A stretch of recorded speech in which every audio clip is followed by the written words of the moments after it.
Hello दोस्तों, मैं पप्पू कुमार और आपको फिर से स्वागत करता हूं अपने यूट्यूब चैनल पी के मैथ्स में।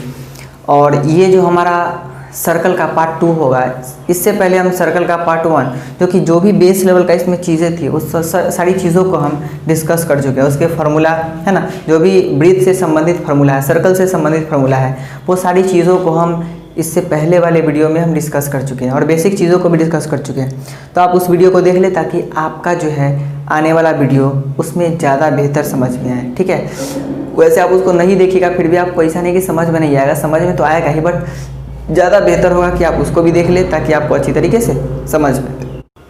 चूँकि मेंस्ट्रुएशन का भी हम पार्ट कर रहे हैं और बहुत ही जल्द आप लोग के लिए लाइव क्लास लेकर भी आने वाले हैं। ठीक है, लेकिन लाइव क्लास लेकर आने में थोड़ी सी परेशानी है, जो कि आपका सपोर्ट चाहिए। आपका सपोर्ट ये चाहिए कि आपको, चूँकि हमारा 1K सब्सक्राइबर अभी नहीं हुआ है, तो जब तक 1K सब्सक्राइबर नहीं होता है तब तक हम YouTube पर लाइव क्लास नहीं दे सकते। ये YouTube का कुछ क्राइटेरिया है। तो कहने का मतलब है आप हमें सपोर्ट कीजिए, तब हम भी आपके किसी भी एग्ज़ाम की तैयारी में मतलब बहुत ही सपोर्ट करेंगे। क्योंकि लाइव क्लास तभी पॉसिबल है जब हमारा 1K सब्सक्राइबर हो सकता है, और 1K सब्सक्राइबर तभी हो सकता है जब आप हमें सपोर्ट करें और आप हमारे चैनल को सब्सक्राइब और अपने दोस्तों के साथ शेयर करेंगे। तो हम उम्मीद करते हैं कि आप बहुत जल्द जो 1K सब्सक्राइबर है उसको आप पार करेंगे और लाइव क्लास हमारे द्वारा दिया जाएगा, उसका आप आनंद लेंगे। तो आइए हम इस आज के सेशन में, चूँकि ब्रीथ से संबंधित क्वेश्चन को करेंगे और आज के सेशन को हम आनंद लेते हैं कुछ अच्छे लेवल के क्वेश्चन करके। तो इससे पहले जहाँ हम क्वेश्चन को छोड़े थे उससे आगे की ओर हम बढ़ते हैं और अगला क्वेश्चन आपके सामने ये है, 60 डिग्री के वृत्तखंड की चाप की लंबाई कितनी होगी यदि वृत्त का व्यास 84 सेंटीमीटर है। वृत्त का व्यास दे रखा है, ठीक है, और वृत्त का व्यास देने के साथ साथ उस वृत्तखंड की जो थीटा है उसको भी दे रखा है। ठीक है, अब ध्यान से देखेंगे हम लोग। हम मान के चलते ये फिगर हमारा है, ठीक है, वृत्त का। ठीक है, ये वृत्त का फिगर है और इसमें हम मान के चलते हैं कि ये जो है त्रिज्यखंड है। ठीक है, इसको O मान लेते हैं। ये रेडियस है और रेडियस ना देकर हमें दिया गया क्या, व्यास दिया गया। कितना दिया है, व्यास दे दिया है 84 सेंटीमीटर। इसका मतलब है D हमें पता है कितना, 84 सेंटीमीटर। क्या जब D पता है हमें तो क्या रेडियस हम नहीं निकाल सकते? बिल्कुल, क्योंकि हमको पता है रेडियस कितना होता है, व्यास का आधा होता है। तो 84 का आधा कितना होगा, 42 होगा। तो 42 सेंटीमीटर क्या आ गया, रेडियस आ गया। ठीक है, और थीटा दे दिया है 60 डिग्री। थीटा कितना दे दिया है, 60 डिग्री। तो हमको यहाँ से निकालना है चाप की लंबाई। क्या निकालना है, चाप की लंबाई। तो क्या चाप की लंबाई नहीं निकाल सकते? बिल्कुल निकाल सकते हैं। तो चाप की जो लंबाई होती है, ठीक है, चाप की लंबाई, इसका जो फॉर्मूला होता है वो कितना होता है, थीटा बटा 360। ठीक है, थीटा बटा 360 गुने 2πr। ठीक है, थीटा बटा 360 गुने 2πr। तो थीटा का मान तो हमें पता है कितना है, 60 डिग्री, और बटा में 360 डिग्री गुने पाई, यानी कि 2 × पाई का मान कितना है, 22/7। ये तो आपको पता है। और r², r का मान कितना है, 42 है। तो 42 है, सॉरी r² नहीं है, r है। ठीक है, तो 42 है। अब आप देख सकते हैं 1 0 से 1 0 कटेगा, 6 से 6 बार में 36। ठीक है, 7 से 7 छक 42 और 6 से 6 कटेगा। तो क्या आपको पता चल रहा है, सब कट चुका है। तो क्या बचा, 22 और 2। तो 22 में 2 से हम जैसे गुना करें कितना होगा, 44, और 44 सेंटीमीटर क्या बनेगा, अपना आंसर बनेगा। तो क्या ये चीज़ आप समझ पा रहे हैं? बहुत अच्छा। तो अगला बहुत ही लाजवाब क्वेश्चन है। क्वेश्चन कहता है कि वृत्ताकार पार्क की त्रिज्या 28 मीटर है। ठीक है, इसके अंदर की ओर 7 मीटर चौड़ा रास्ता का क्षेत्रफल क्या होगा। ठीक है, देखिए समझिए एक चीज़, मान के चलते हैं कि ये जो है ना एक सर्कल है, यानी पार्क है। इसके अंदर वृत्ताकार पार्क की त्रिज्या दिया हुआ है 28 मीटर और इसके अंदर 7 मीटर चौड़ा। इसके अंदर, अब बात को समझिएगा, इसके अंदर जो है ना रास्ता बनाना है, कितना, 7 मीटर चौड़ा। इसका मतलब है यहाँ से यहाँ तक जो है रेडियस, इसको बरकरार मान लेते हैं। ठीक है, और ये दे दिया है कितना, ये दे दिया है 28 मीटर। ये है 28 मीटर। ठीक है, और ये छोटा वाला रेडियस है, ये दे दिया, इसको O मान लेते हैं, इसको A मान लेते हैं, इसको B मान लेते हैं। ठीक है, और छोटा वाला रेडियस है उसको दे दिया कितना, छोटा वाला रेडियस हमें पता नहीं है। ठीक है, 7 मीटर चौड़ा रास्ता है। ठीक है, अच्छा आप समझिएगा, जब 7 मीटर चौड़ा रास्ता यहाँ से यहाँ तक, यानी कि यहाँ से यहाँ तक 28 है, जिसमें से यहाँ से यहाँ तक 7 है, तो ये कितना होगा 21 होगा। मतलब आंतरिक जो अंदर में जो वृत्त बन रहा है उसका रेडियस कितना होगा 21 होगा। तो ये रास्ते का क्षेत्रफल हम कैसे निकाल पाएंगे? अब ध्यान से समझिएगा, रास्ते का क्षेत्रफल हम किस तरीके से निकाल सकते हैं। सबसे पहले हम क्या करेंगे, ये जो बाहर वृत्ताकार क्षेत्र आपको दिख रहा है उसके क्षेत्रफल में से अगर ये छोटे वाला का क्षेत्रफल अगर हम घटा लेते हैं तो किसका क्षेत्रफल बचेगा? ये रास्ते का क्षेत्रफल बचेगा। क्या बात समझ पा रहे हैं? बहुत अच्छा। तो रास्ते का क्षेत्रफल बराबर क्या हो जाएगा? रास्ते का क्षेत्रफल बराबर होगा बड़े वृत्त का क्षेत्रफल माइनस छोटे वृत्त का क्षेत्रफल। बड़े वृत्त माइनस छोटे वृत्त का क्षेत्रफल। ठीक है, तो बड़का वृत्त का क्षेत्रफल निकालेंगे तो इसका फॉर्मूला आप सबको पता है, क्या होता है? Pi r square. तो बड़ा वृत्त है इसके लिए बड़का आर लिख लेते हैं, तो पाई आर स्क्वायर माइनस छोटा वृत्त है तो छोटका आर पाई आर स्क्वायर। क्या आप इतना बात समझ रहे हैं? बहुत अच्छा। तो पाई हम दोनों में से कॉमन ले लेते हैं, तो पाई जैसे ही कॉमन लेंगे तो क्या होगा? बड़का आर स्क्वायर माइनस छोटका आर स्क्वायर। यहाँ से हम क्या करेंगे? पाई इंटू बड़का आर स्क्वायर माइनस छोटका आर स्क्वायर। आपको एक फॉर्मूला पता होगा, ए स्क्वायर माइनस बी स्क्वायर बराबर क्या होता है? A plus B into A minus B. तो ए प्लस बी यानी कि बड़का आर प्लस छोटका आर इंटू बड़का आर माइनस छोटका आर। देखिए ये फॉर्मूला को इसलिए हम बता रहे हैं आपको क्योंकि ये कुछ एग्जाम में यानी कि रेलवे के एग्जाम में ये पूछा जा चुका है। आपको फिल इन द ब्लैंक्स के लिए दिया रहता है और बताया रहता है कि इसमें और क्या होगा जिसमें ये मिटाया रहता है। ठीक है, तो पाई इंटू बड़का आर प्लस छोटका आर है ना, और ये गैप रहता है, ये ऑप्शन में आपको रहता है, तो यहाँ से आपको टिक करना पड़ता है। ठीक है, आपसे पूछेगा वलय का क्षेत्रफल, और यही वलय का क्षेत्रफल भी कहलाता है। बात समझ पा रहे हैं? इसलिए इसको हम बताएं। चलिए अब जो है पाई का मान आपको पता है कितना होता है? 22/7 होता है। इतना चीज़ तो आप जानते हैं। बड़का आर प्लस छोटका आर, बड़का कितना है? 28 है, और 28 में छोटका जोड़ेंगे 21, तो आप जोड़ सकते हैं। कितना हो जाएगा? दोनों को जोड़ेंगे 49 होगा। ठीक है, और अब क्या करेंगे? बड़का में से छोटका को घटा लेंगे, तो जैसे ही 28 में से 21 को घटाएंगे तो कितना होगा? 7 होगा। अब ये 7 से 7 घट जाएगा। ठीक है, अब हम 22 से क्या कर लेंगे? गुना कर लेंगे। किसमें? 49 में। तो आप गुना कर लीजिए। 22 में जैसे 49 से गुना करेंगे, ठीक है, तो कितना होगा? 9 दूना 18 के 8 हासिल 1, 4 दूना 8 है और 1 9। ठीक है, 8 9, तो 8 9 8 17 के साथ हासिल 1 9 1 10। इसका मतलब है 1078। ठीक है, 1078 मीटर स्क्वायर ये क्या बनेगा? इस रास्ते का क्षेत्रफल बनेगा। तो क्या आप इस चीज़ को समझ पा रहे हैं? उम्मीद है आपको ये जो हम क्वेश्चन बनाए हैं और ये बता रहे हैं वो आपको अच्छी तरीके से समझ में आ रहा होगा। तो आइए अगले क्वेश्चन की ओर बढ़ते हैं, जो कि बहुत ही आसान क्वेश्चन है।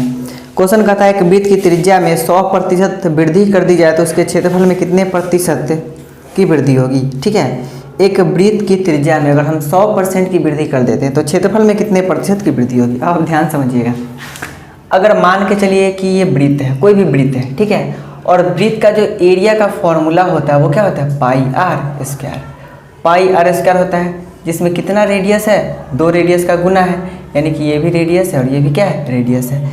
आपसे क्वेश्चन में कहता है कि 100% की वृद्धि होती है, मतलब ये है कि यहाँ भी प्लस 100%, ठीक है, और यहाँ भी कितना होगा? प्लस 100%। और आपको पता है 2 डायमेंशनल में क्या होता है? ए बी फॉर्मूला हम लोग लगाते हैं। ठीक है, अगर यहीं पे ये पूछा गया होता कि अगर एक वृत्त के त्रिज्या में 100% की वृद्धि होती है तो इसके परिमाप में कितने प्रतिशत की वृद्धि होगी? तो हम कहेंगे 100%। क्यों? क्योंकि यहाँ पे फॉर्मूला होता है 2 पाई आर और रेडियस जो है एक ही है, इसलिए एक बार ही 100% बढ़ेगा। लेकिन यहाँ पर क्या है?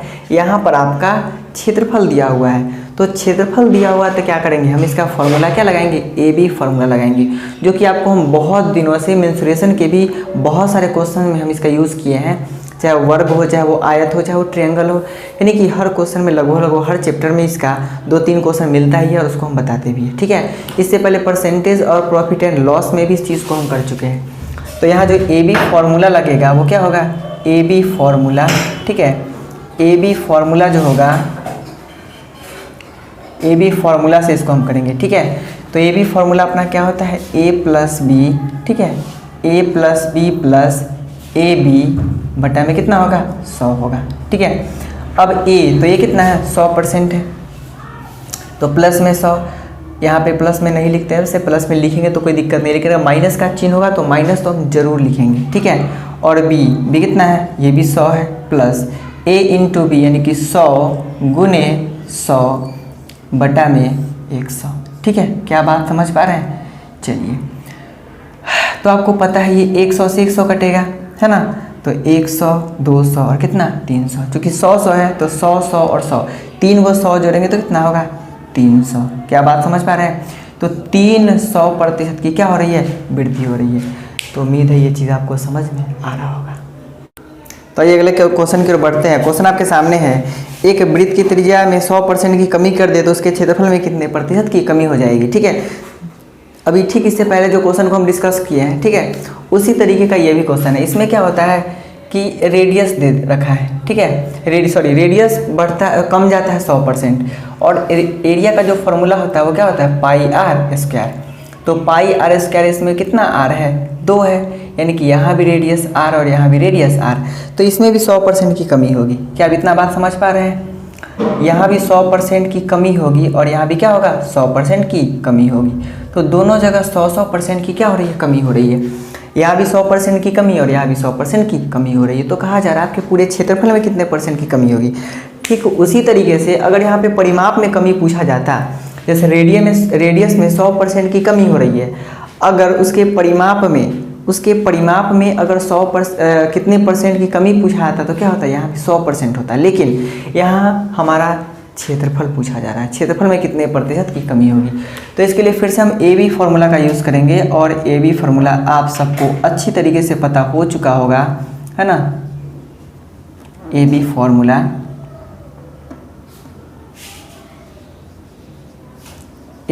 इक्वल टू क्या होता है, A plus B plus A B, है ना, बटा में 100। चलिए, तो ए कितना हो जाएगा, तो ए जो है ना -100 होगा। अब यहाँ पर चिन्ह पर हम जरूर ध्यान देंगे, ठीक है। माइनस बी का मान भी क्या है, माइनस में, ये तो -100, और दोनों को गुना कर लेंगे तो माइनस माइनस क्या होगा, प्लस 100, ठीक है, और बटा 100 गुने 100 और बटा में 100, ठीक है। अब हम क्या करेंगे, 100 से 100 काट देंगे तो क्या बचा, -100 और -100 तो -200, ठीक है, और -200 में से 100 प्लस में है तो क्या होगा, माइनस में 100। इसका मतलब ये है कि 100% की क्या हो रही है, कमी हो रही है। जब ये माइनस में आए तो हम कमी समझेंगे, और जब ये माइनस में ना आए, प्लस में आए तो क्या समझेंगे, वृद्धि समझेंगे। तो क्या आप इतना बात समझ पा रहे हैं? उम्मीद है ये चीज़ आपको समझ में अच्छी तरीके से आ रही होगी। तो ये अगले क्वेश्चन की ओर बढ़ते हैं, जो कि क्वेश्चन आपके सामने है। एक वृत्ताकार मैदान के बाहर चारों ओर एक वृत्ताकार सड़क है। यदि बाहरी और अंदरी वृत्त के परिधि में 66 सेंटीमीटर का अंतर है, ठीक है, तो सड़क की चौड़ाई ज्ञात कीजिए। अब आप ध्यान से समझिएगा, ठीक है। अगर मान के चलते, ये क्वेश्चन अगला है आपका, ये क्वेश्चन नंबर 5 है इस वीडियो का, ठीक है। कहा गया है कि एक वृत्त है, ठीक है, और इसके चारों ओर क्या है, वृत्ताकार, यानी वृत्ताकार पार्क है, उसके चारों ओर क्या है, सड़क है, ठीक है। और कहा गया ये दोनों का जो, यानी कि इसको हम मान लेते हैं बड़का आर, ठीक है, और इसको मान लेते हैं छोटका आर। तो इसका दोनों का रेडियस कुछ होगा, ठीक है, दोनों का क्या होगा, रेडियस कुछ होगा। अब आपसे क्या पूछा जा रहा है कि रास्ते की चौड़ाई क्या होगा, क्या यही पूछा ना, 1 मिनट, सड़क की चौड़ाई क्या होगा, ठीक है। तो सड़क की चौड़ाई हम कैसे निकालेंगे, सड़क की चौड़ाई का मतलब होता है कि अगर बाहरी वृत्त की त्रिज्या में से अगर अंदरी, यानी कि अंदर में जो वृत्त है उसकी त्रिज्या को घटा लेंगे, इसको छोटा आर मानेंगे, ठीक है, तो क्या होगा, हमारा रास्ते का क्षेत्र चौड़ाई निकल जाएगा। तो कैसे निकाल पाएंगे, इसका जो परिधि है, ठीक है, इसका जो परिधि है उसका अंतर दे दिया 66 मीटर, ठीक है। इसका परिधि कितना दे दिया है, परिधि का अंतर जो है वो 66 सेंटीमीटर है, ठीक है। अब ध्यान से समझेंगे, परिधि का अंतर कहने का मतलब है ये बड़ा वाला जो वृत्त है उसका परिधि, और ये छोटा वाला वृत्त है उसका परिधि। तो बड़े वाले वृत्त के परिधि में से अगर हम छोटे वाले वृत्त के परिधि को घटाएंगे तो क्या यही दोनों का अंतर होगा ना। तो हम क्या करेंगे, वृत्त की परिधि का अंतर, ठीक है, यानी कि वृत्त की परिधि का अंतर, परिधि का अंतर, ठीक है, दिया हुआ है कितना 66 सेंटीमीटर, ठीक है 66 सेंटीमीटर दिया हुआ है। आखिर ये वृत्त की परिधि का अंतर क्या होगा, तो बड़ा वाला वृत्त की परिधि आपका फॉर्मूला आपको पता है 2πr होता है, तो 2π बड़का आर माइनस अंदर वाला वृत्त की परिधि 2π छोटका आर, ठीक है, बराबर कितना है 66 है। अब हम अगर ध्यान से देखें दोनों में से 2π तो कॉमन कर सकते हैं, तो 2π कॉमन करेंगे तो 2π का मान रख लेंगे, कितना होता है 22/7 होता है, ठीक है। और यहाँ पर जो है कॉमन हो गया तो बड़का आर माइनस क्या होगा छोटका आर, बराबर कितना 66। अब हम देखेंगे ध्यान से तो ये जो गुना में है वो भाग में चलाएगा और जो भाग में है वो गुना में चलाएगा, तो बड़का आर माइनस छोटका आर बराबर क्या हो जाएगा 66 गुने ये 7 ऊपर आ जाएगा, ठीक है, और बटा में 22 नीचे आएगा, ठीक है, और गुने ये 2 भी नीचे आ जाएगा। आपको पता है 22 से 3 बार में कितना होगा 66, तो बड़का आर माइनस छोटका आर कितना आ जाएगा, यानी कि 3 में 7 से गुना करेंगे तो 21 बटा में 2 सेंटीमीटर। अब जो दोनों का अंतर है, यानी कि ये जो दोनों का अंतर है वही क्या है रास्ते की चौड़ाई है, तो रास्ते की चौड़ाई को हम d मान लेते हैं, यानी कि आर बड़का आर माइनस छोटका आर बराबर d, और ये कितना निकला 21/2 सेंटीमीटर। इसको हम अगर दशमलव में लाना चाहे तो कितना होगा 10.5 सेंटीमीटर, और यही अपना क्या है आंसर भी है। तो अगले क्वेश्चन की ओर बढ़ते हैं। क्वेश्चन आपके सामने है, कहा जा रहा है कि चक्राकार बनाने वाले दो समकेंद्रीय वृत्तों का क्षेत्रफल क्रमशः 154 वर्ग सेंटीमीटर तथा 616 वर्ग सेंटीमीटर, तो चक्राकार की चौड़ाई क्या है। अब ध्यान से समझेंगे हम लोग, ठीक है, यानी कि चक्राकार का मतलब है गोल इस तरीके से, ठीक है, थोड़ा ज़्यादा गोला नहीं हो पाया है ना, आप थोड़ा इसको कंप्रोमाइज़ कर लीजिएगा। चलिए अब अगर हम बात करें, है ना, क्षेत्रफल दे रखा है किसका, छोटे वाला वृत्त का है 154 और बड़ा वाला वृत्त का कितना है 616। 154 है इसका और 616 है इसका सेंटीमीटर स्क्वायर। तो क्या यहाँ से हम दोनों का रेडियस निकाल सकते हैं, तो बिल्कुल निकाल सकते हैं, ठीक है। इसको मानते हैं छोटका और इसको मानते हैं बड़का। अब अगर हम यहाँ से देखें, छोटका का जो क्षेत्रफल दिया हुआ है वो कितना दिया हुआ है 154, है ना, इसको हम A1 मान लेते हैं, तो A1 बराबर कितना है 154 सेंटीमीटर स्क्वायर। तो इसका जो फॉर्मूला होता है क्या होता है πr², तो छोटका है तो छोटका r स्क्वायर बराबर 154, ठीक है। अब जो है पाई का मान आपको पता है कितना होता है 22/7 होता है, और इंटू r² बराबर 154, ठीक है। जैसे ही 22 से काटेंगे तो ये 7 बार में कटेगा, है ना, और ये r² बराबर कितना होगा, ये 7 गुना में आ गया, यानी कि 7 गुने 7, तो r² बराबर है 7 गुने 7, तो रेडियस कितना आ गया 7, ठीक है, ये छोटे वाला का। अब बड़ा वाला का जो क्षेत्रफल है वो दिया हुआ है, तो इसको हम A2 मान लेते हैं, ठीक है, और क्षेत्रफल दे रखा है 616 सेंटीमीटर स्क्वायर। क्या आप इतना बात समझ पा रहे हैं। चलिए, तो पाई और बड़का r स्क्वायर, है ना, इसका फॉर्मूला होता है πr², तो बड़का r मान लेते हैं चूँकि ये बड़ा वाला वृत्त है 616, ठीक है। तो पाई का मान कितना होता है आप सबको पता है, पाई का मान होता है 22/7 और बड़का r² बराबर 616, ठीक है। अगर इसको हम देखें ये कितना से कटेगा, तो ये जो है 22 से कटेगा कितना बार में 22 × 44 और 22 से कटेगा 22 × 44, है ना, तो यहाँ पर बचेगा कितना 176, ठीक है, 176 यानी कि 6 बार में, ठीक है, सॉरी 8 बार में, है ना, 8 × 16 तो कितना आ गया 28। तो अगर हम बात करें r² बराबर कितना आएगा 28 को हम लिख सकते हैं 4 गुने 7, और यहाँ से क्या आ गया 7 भाग में इधर आ गया तो गुना में, ठीक है।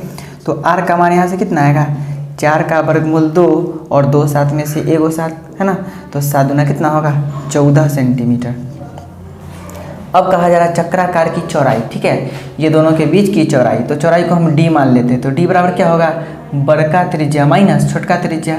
तो बड़का त्रिज्या क्या है, बड़का r माइनस छोटका त्रिज्या क्या है, छोटका r। तो यहाँ बड़का का जो त्रिज्या है वो कितना आया है 14, और छोटका कितना आया है 7, और 14 में से 7 घटाएंगे कितना होगा 7 सेंटीमीटर, और यही इसका आंसर है। तो क्या आप समझ पा रहे हैं? उम्मीद है आपको ये सारी चीज़ें अच्छी तरीके से समझ आ रहा होगा। लेकिन अगर किसी तरह का डाउट हो किसी भी क्वेश्चन में, तो आप नीचे हमें कमेंट सेक्शन करके कमेंट में बता सकते हैं, और आप अच्छी तरीके से पढ़ते रहें, है ना। हर चैप्टर का अच्छी तरीके से नोट्स बनाएं, है ना, और खुद का हमेशा टेस्ट लेते रहें, ताकि उससे आपको पता चले कि किस तरीके का एग्ज़ाम क्वेश्चन में पूछा जाता है। वो प्रीवियस ईयर का टेस्ट होना चाहिए, है ना। तो लॉकडाउन में आप घर में रहें, स्वस्थ रहें। मिलते हैं अगले वीडियो में सर्कल का पार्ट 3 के साथ। तब तक के लिए धन्यवाद।